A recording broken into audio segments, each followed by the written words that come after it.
Amy. I'm a teacher, and I get to work with students just like you to figure out what kind of careers you want. That's why I'm so excited to be with you this morning. I get to read you a book about the day in the life of a ballerina.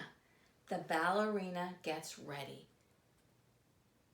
This ballerina's job is to dance and twirl and spin to music. That sounds like a lot of fun. On the back of the book, it tells us about the author of the book, Allegra Kent. Allegra was one of New York City Ballet's most celebrated prima ballerinas.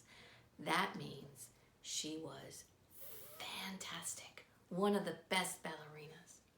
Her good friend Catherine Stock is the illustrator of the book. That means her career is to draw the pictures that make the words come to life so we can see them and visualize. Let's get ready. Ballerina Gets Ready by Allegra Kent and illustrated by Catherine Scott. Oh, here is Iris, the ballerina.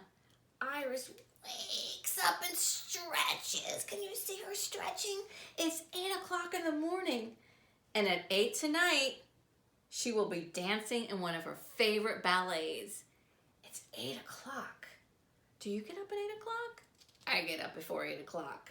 She is stretching, and there on her bedpost are her ballet shoes, and then a bouquet of flowers, an alarm clock, and her little kitty cat.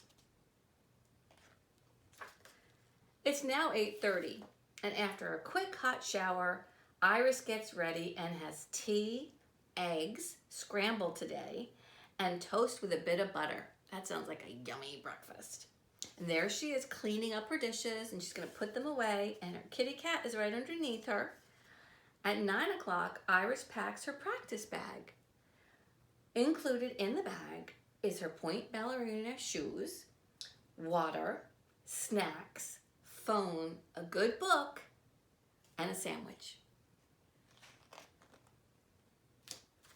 At 9:15, she's on her way. Iris walks past buildings, trees, dogs, buses, cars, many people, and many, many pigeons. You can see up they go. I think she might be in a city. She could be in New York City. I think she is. One of the buses says Broadway. Everybody's crossing the street. At 10 o'clock, Iris enters the theater through the stage door that dancers, musicians, stagehands, lighting crew, wardrobe mistresses, ballet master, all who work in the performance get to go through. The public doesn't use the stage door, just everybody who works there. "Hello, Henry," she says to the guard. There's Iris waving, and that must be Henry. At 10:05 in her dressing room, Iris puts on practice clothes, a leotard, tights, sweater, shorts, and an old pair of shoes. Her roommate, Violet, comes in. She comes in at 10:15. "How was your day?" Violet asks. "Packed," says Iris. "Class, rehearsals, fittings, and I'm working with Alexa on the new ballet." Oh, look at this. Iris goes to the practice room where the other dancers are gathering.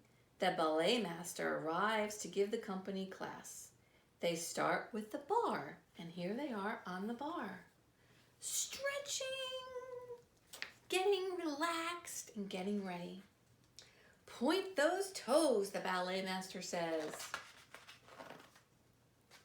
At 11 o'clock, the class moves to the center of the floor where they do an adagio. That looks like it's a dip, and you can see they're dipping down and standing on one foot, spreading out. At 11:30, when class is over, Iris returns to her dressing room for a wipe down and a banana. A wipe down might be she gets the towel and she cleans off, maybe she sweat a little, and she's going to have some water and the fruit banana snack. Violet is sewing the ribbons on her shoes. You can see here's Iris with a banana, and that is Violet. And she's putting a needle and thread on her toe shoes, her pink ballet shoes. At 12 o'clock, Iris is back in the practice room. The choreographer, the person who tells them where and how they should dance and what movements, is Alexi.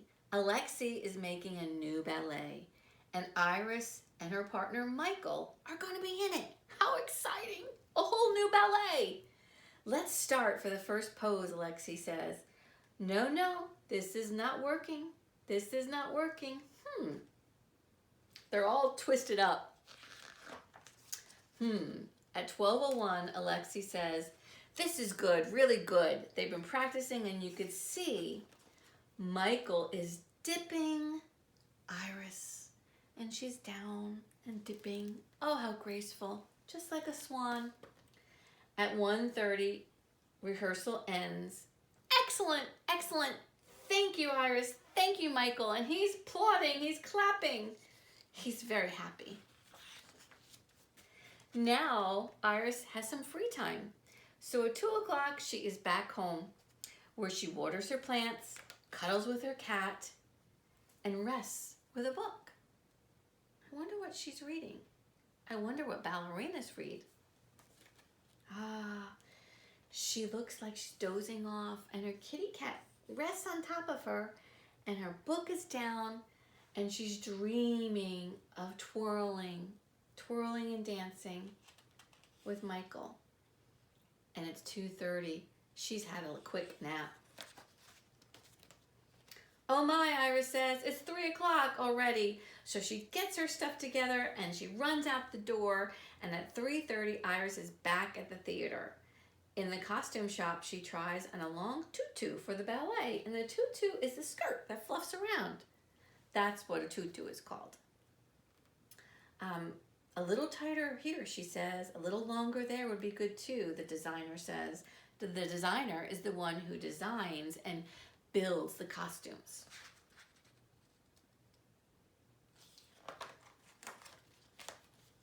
At 4 o'clock, Alexi calls everyone on stage to rehearse tonight's performance. It's getting closer to 8 o'clock. Michael jumps into a breathtaking double tournois, and he twirls around. Uh-oh, but he twists his foot as he lands. Will you be able to dance tonight, Alexi asks. I'm afraid not, Michael says. Oh, he's looking at his foot, and Alexi is looking at his foot, and Iris is behind, and there's Violet, and everyone's around seeing if Michael's okay. He does not look happy. I'm afraid not, again, he says. What will they do? The show is at 8 o'clock. Iris will dance with Billy instead. There's always a backup. Iris and Billy have never danced together, so they practice for the rest of the afternoon. And here's Billy lifting up Iris, and they're practicing. At 6 o'clock, Iris takes a break for a small dinner with her friend Violet, and they're sitting outside. It must be springtime like it is now, where people can go outside. At 6:30, Iris is back in her dressing room to apply on her makeup, arrange her hair, and choose her shoes. She's looking at her shoes. Too hard is this pair. Too soft is the other pair. Just right is the pair she picks. She puts them aside for later, and you can see her hair is up off her face. So when she twirls, her hair won't get inside of her eyes. It's 7 o'clock, and Iris is in the wings, the back side of the stage, where she does a bar. She stretches her foot on the bar and lifts her arms up. And she does a short bar in practice with Billy and the other dancers.